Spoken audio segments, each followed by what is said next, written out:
Grace from NFP Connect, and we are connecting communities. And I am here with Shane Farley from Beyond Bank. Hey, Shane.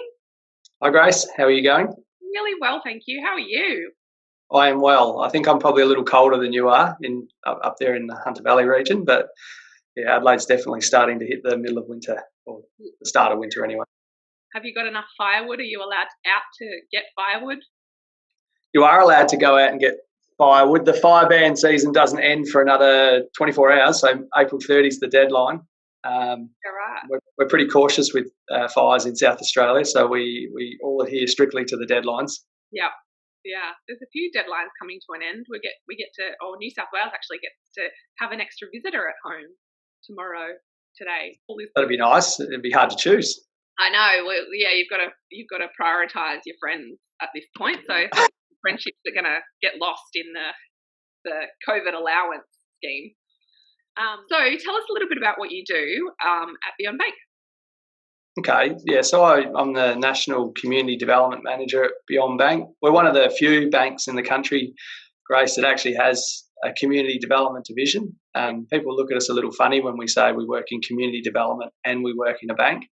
But I think that ties in really nicely to who we are as a financial organisation.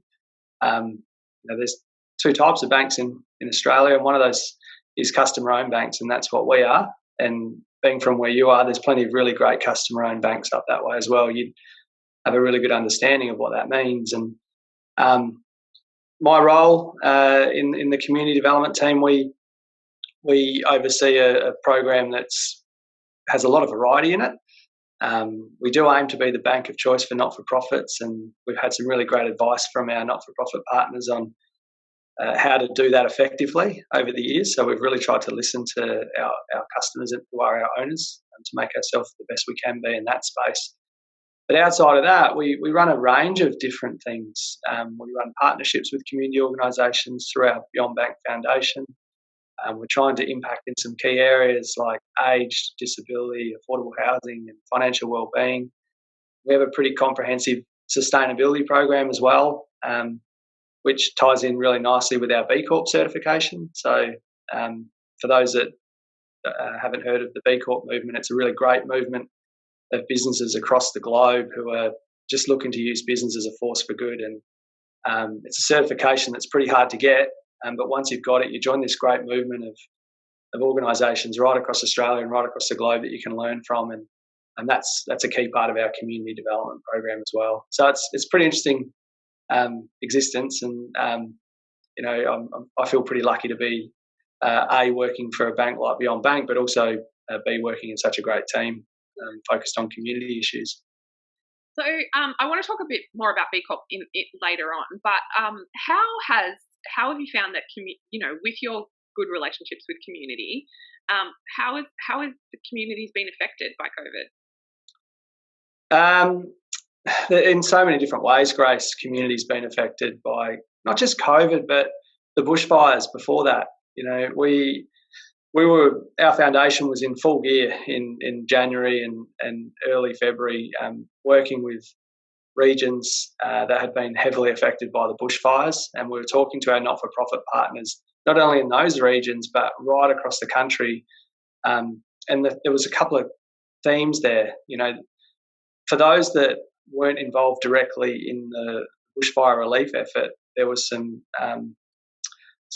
really tough stories to hear that a lot of their funding had dried up because, rightly or wrongly, it's great that Australia supported the bushfire relief effort so strongly, and as did we as an organisation. But there were some other organisations out there that saw their funding diminish a little bit through that time, so they were finding it really tough at that point in time. And they were talking to us about that.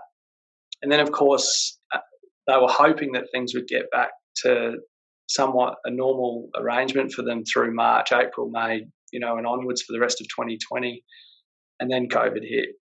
And it's just been a really, really tough start to our not-for-profit partners, start to the year for our not-for-profit partners. And, some of them are in reasonable shape. We've talked to the 300s of NFP partners across the country, and some feel more comfortable than others is probably how I'd describe it, Grace, in terms of they've either got a really strong balance sheet and they're in a good position, or they're actually increasing their services and they're getting increased funding to provide support to people affected by COVID. And then there are others that are really feeling the pressure and doing all they can to get through this. And with your staff, like, how have you found that your organisation has been impacted by COVID? Our organisation has been affected in many different ways, but I try and put the positive lens on all of that, Grace. We're in banking, and as a financial institution, we're deemed an essential service. So one of the things we're really, really proud of is that we haven't made any changes to our branch opening hours. So we're there for our members just like we were prior to COVID. So there's been no diminishing of our service levels. Our contact centres remain fully functional and fully open, albeit we've split our teams across multiple sites to minimise the risk of disruption should COVID hit any of our own staff. And in fact, we've actually seen an increase in staff. We've been looking for staff to help us through that because the volume of calls coming through to our branches and our contact centre has just been really, really high over the last 6 to 8 weeks. As our customers themselves are affected and reaching out to their financial institution for a bit of support during that time. So our services have remained fully functional, but for others, there's I guess in the banking sense, there's those that work directly on the front line with our customers, and then there's your back office team, and there's been some changes in that area, and that many of our team in that space have been working from home, so they've been juggling that and adjusting to that, and I'd have to say dealing with that really, really well. I guess from an organisation perspective, we've got 260,000 customers across Australia.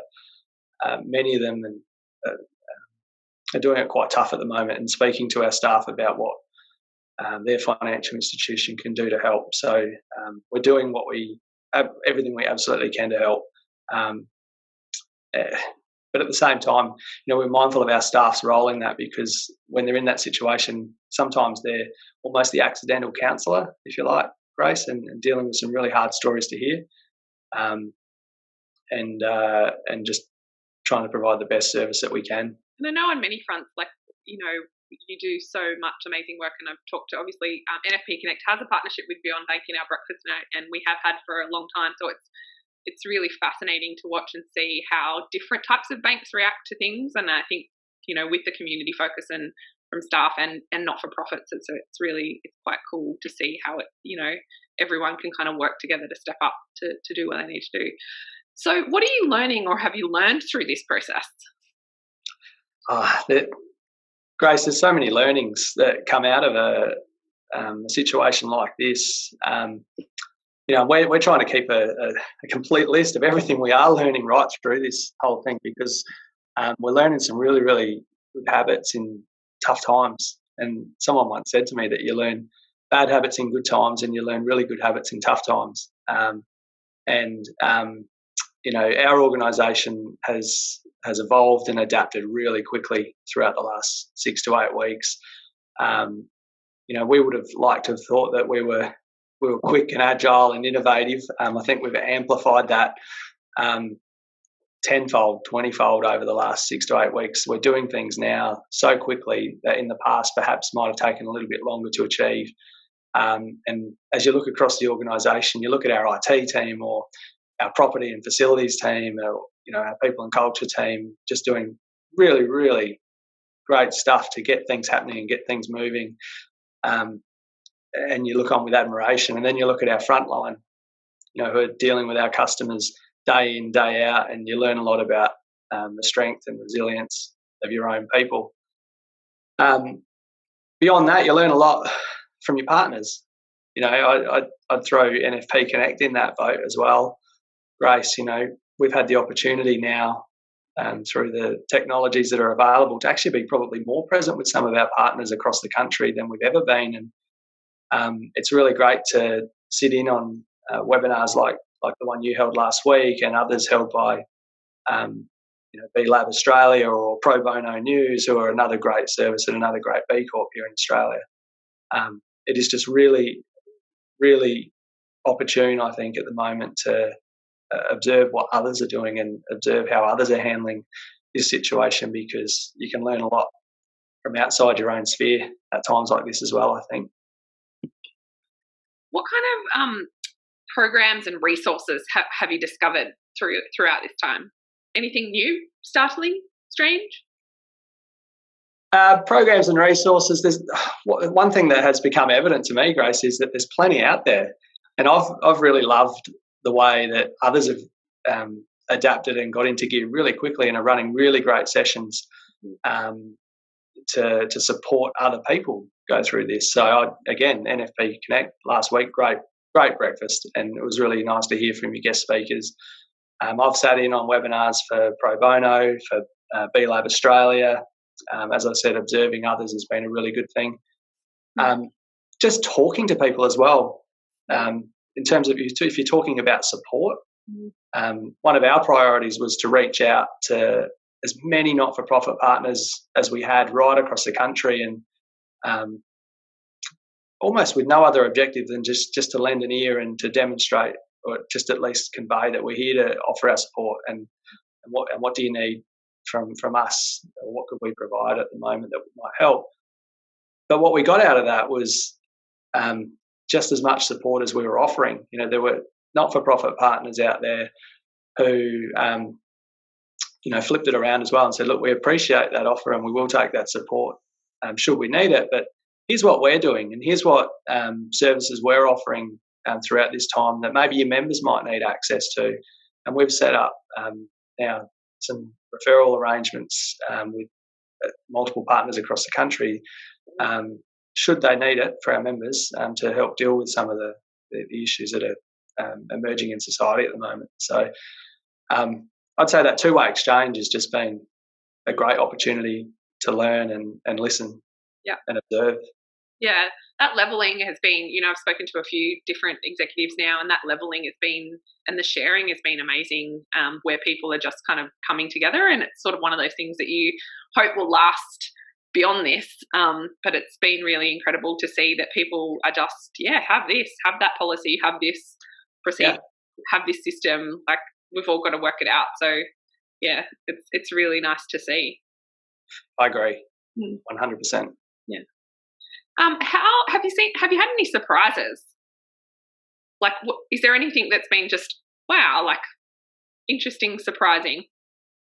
One of the things that has, if you look beyond our own organisation, I don't think it surprised me at all.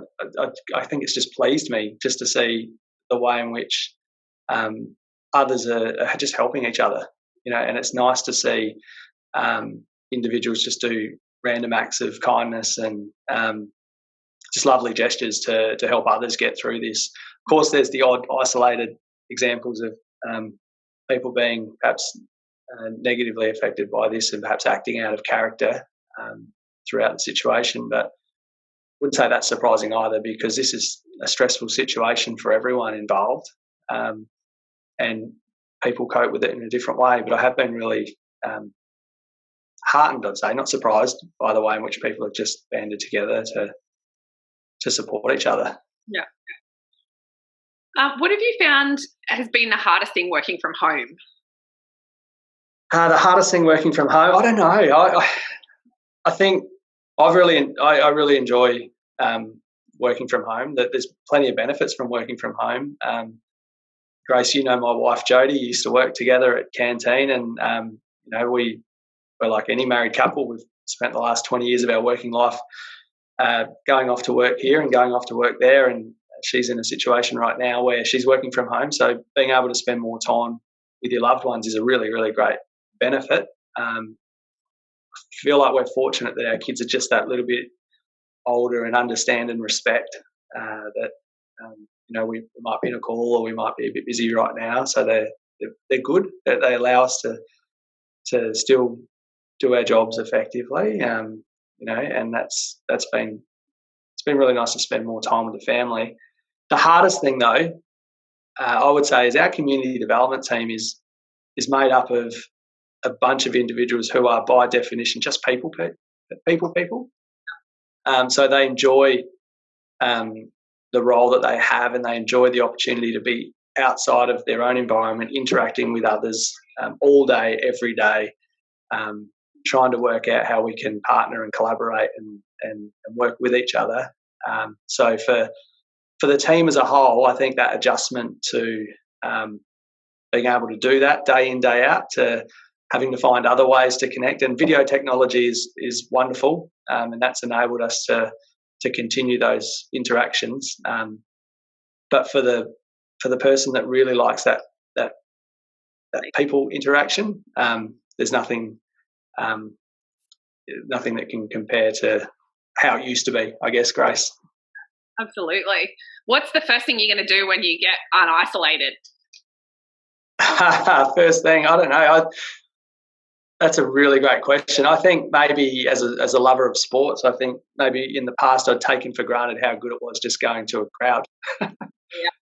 And observe the first week of Aussie rules football. Sorry to all you New South Wales listeners, but Aussie rules football in the later part of March, I think it was, when there was no crowds present. And I really understood how valuable the crowd was to add to the experience. So I think for me, just that ability to get out and interact in a crowd and not take it for granted ever again is probably the first thing I do. Absolutely. I'm not a crowds person, but I think I just like, because you don't have people, it's just that you just want to hug someone. And so someone dropped me some honey, and I hug you, and he's like, no. I'm like, okay. That's fair. It's a strange feeling. I was trying to talk about this with my dad the other day. I grew up in the country, Grace, and one of the first things my dad taught me was, as a young fella, was when you meet someone new or you meet someone that you look them in the eye and you shake their hand, and so that's been instilled in me from a long time ago. And it's just a strange environment not being able to shake someone's hand or say hello properly. Yeah, it's almost a little bit awkward. It is, and I know. I feel like, or you're standing a bit of a distance, and you try and talk to someone. So if you go to the supermarket and I've got to stand at a distance to people, and it's horrible. Like, and then the reaction that you physically have, because, so for example, my mum went to hug me or something, and I had this reaction, and I was like, which is horrible, but it's just part of that process of realigning how you do react and understanding how we do react in certain circumstances. Yeah. Quite careful of that. But so talking about B-Corp, and Beyond Bank was the first bank to get their B-Corp certification in Australia. How do you feel, you went on a big trip, I'm still waiting for the report too, you went on a big trip overseas and went to all the different write that down. Awesome. Or still went to those big organisations, Patagonia, Ben & Jerry's, all those sorts of great organisations with the B-Corp certification, just have a look. The question is, has B-Corp supported you through this time, or how has B-Corp prepared you in any way for situations like this? That's a great question, and the answer is yes, in many ways. That being a B Corp and going through the process of certifying as a B Corp has prepared us really, really well for a situation like this. I genuinely believe, because one of the great things about the B Corp certification process is, as I said earlier, it's really, really difficult to achieve. The average grade, if you like, when companies are trying to certify is actually a fail. So it's not easy to get the first time. But what you do get when you become a B Corp is a roadmap, a really clear roadmap of where you're doing well as a business, for your people, for your customers, for your community, for the environment, and how you govern your business. But you also get a really clear picture of where you can do a whole lot better, because the feedback you get from that certification process is really, really clear. It paints a picture for you and says, you're doing really well here, but have you thought about making improvements over here? And, sometimes that might be for your people and your systems in that space, and that's helped us through this time. Sometimes it might be for how you interact with the community and support the community, and that's helped us for years as a community development division. So the lessons learned out of that are enormous, and we're going through the recertification process for the third time right now. It's due later on this year. So that's just been brilliant. But outside of that, directly, one of the first organisations to reach out and say, we need to support our community was B-Lab Australia. And B-Lab Australia are the not-for-profit organisation responsible for growing the movement here in Australia. Doing a great job because Australia is the fastest growing region in the world. And they're putting on weekly webinars on a Friday at lunchtime with some really great speakers, really great speakers who are offering practical tips about how your organisation can deal with this situation. So, for example, last Friday's session was based on communication and how organisations can communicate effectively. And we had some really exceptional PR and comms professionals who work for B-Corps here in Australia offer their expertise. This Friday's session is on emotional wellbeing and how you can look after your staff and your customers through this time. And I know the speakers this Friday are going to be exceptional as well because I've met them on a B-Corp retreat once before. So that's been really great.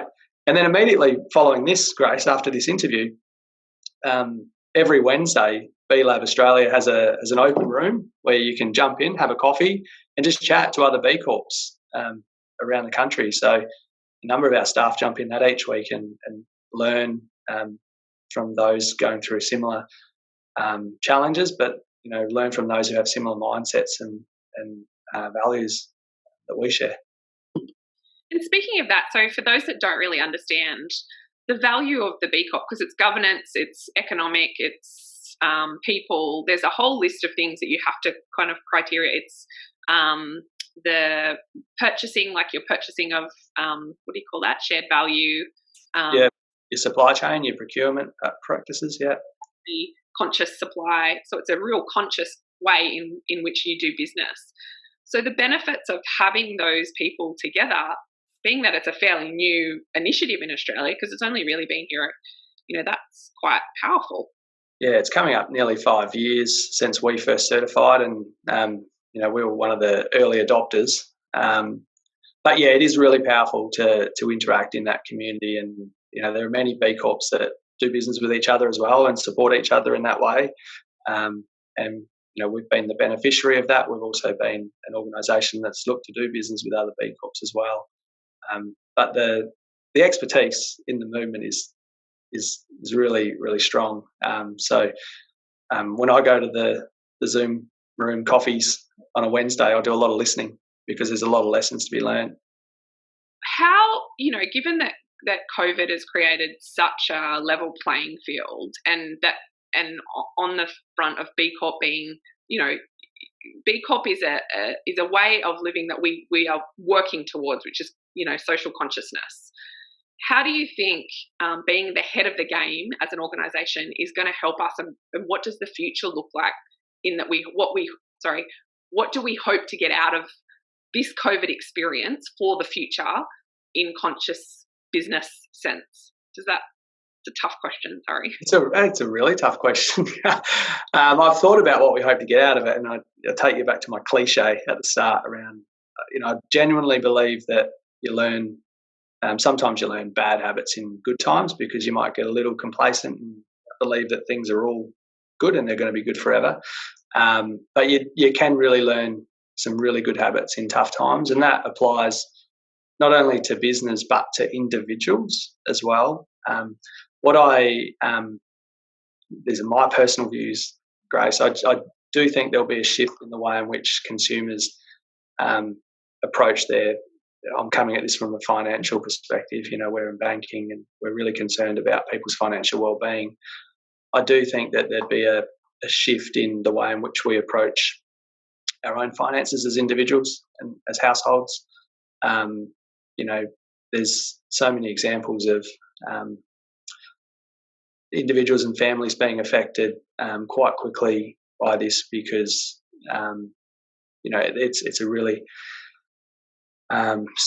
Australia's in a place where a lot of households rely on that weekly paycheck to keep things ticking over, and haven't I guess, saved like generations of the past. So I think there might be a shift there in terms of putting away a little bit just to add that layer of personal and emotional security to households and families.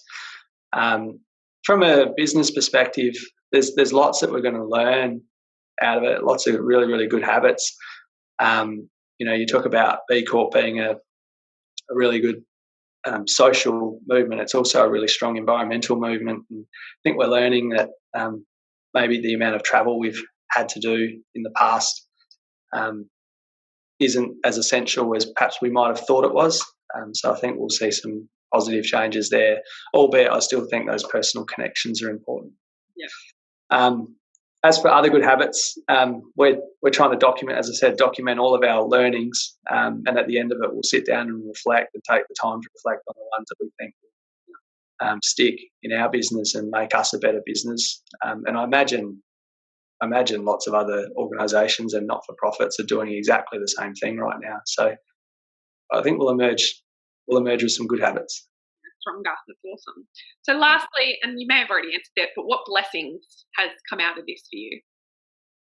I saw this question about, what blessings are coming through, and I immediately just, when I think of that, I think of the very personal benefits that have come out of it. And for me, South Australia was in a time where we were getting a number of cases every day, and I've got a couple of kids who are asthmatic, so we did homeschool them for a little while there. The blessing is just the ability to be closer to your family. For us, that's just been really, really lovely, really, really nice to play the role not only of parent, and in the past, parent was drop them off at school, pick them up from school, give them dinner, and put them to bed. That evolved really quickly to wake them up, start their day. We try and start our day with a really nice amount of outside time. You go to work, you're working from home, but you're also playing that role of homeschooling and teaching. And I've got to say, it's not as easy. It's not very easy. I didn't find it very easy. Our kids are back at school now because things have settled a little bit here in South Australia. But I think Year 5 and Year 3's got a lot tougher than I remember it being. So it's been really nice to be able to share that with the kids and spend more time with them, and with Jodie, my wife, as well. That's a blessing. Any advice to not-for-profits trying to get through this, or organisations? Yeah, any advice for not-for-profits? I think just keep talking to your partners and keep reaching out. We've had a number of not-for-profit partners reach out to us during this time, and I'd encourage any of our not-for-profit partners or community organisations in the Newcastle and Hunter region to reach out to us as well, because you never know where those conversations might go. Be honest and be authentic about how things are going for you, because you never know who might be able to help. So some of our not-for-profit partners have reached out, and that's resulted in some really, really good conversations about how we might be able to help, or how we might be able to connect them with people that can help them further. Keep the communication up, keep the dialogue open, and don't be afraid to pick up the phone would be what I would say, because I have heard from some of our not-for-profit partners that they don't feel now's the time to reach out for support or call on their individual donors for support. My thoughts on that is maybe there's no better time to ask, because there are still a number of organisations and a number of people out there that might be able to help. I guess the thing I would say is you won't know whether that's true or not until you ask. So reach out. And I think that's a good, and it's not just, working with Kylie and the Hunter and the team, and have done for a few years. There's been a lot of conversations that I've had at, say, a breakfast or in conversation or connection that it might not at that time have come into fruition of something, but then, say, for example, like your Maroba, they met 3 or 4 years ago, but then your relationship with what you were going to support changed, and then there was a $26,000 relationship that formed out of that. And so, and I know that I get lots of sort of feedback from our not-for-profits about the work of Beyond Bank or things that they've done, or someone will send me something later and say, oh, did you know that I met this, Kylie at this breakfast and now she's helped us here. So it's not just for partners. I think it's anyone in the not-for-profit space who don't currently have a relationship with Beyond Bank. It's a great opportunity to reach out because I think you've got a lot of partners within your group that can share and support resources, and it's a very open and supportive environment. So yeah, that is true, Grace. Any not-for-profit in the organisation in that region, if you're watching this and you want to reach out to Kylie and the Hunter, I'd encourage you to do so. And I'm glad you mentioned Maroba, because I smile every time I think about Maroba because of Viv Allenson. Love having a cup of tea in Viv's office and talking about all things in her world, because some of the insights, you talk about learning just from listening, some of the insights that Viv's been able to offer our organisation of just, if you could bottle them and just store them, they're just so valuable. So one of my very favourite people in the not-for-profit space. Have you seen that she's taken on the PM? I'll send you the link. I haven't seen that, but she's amazing. And she loves Disney. And if you're a Disney fan, she's basically Walt Disney encapsulated in the happiest place on the planet. She's so lovely. Yes.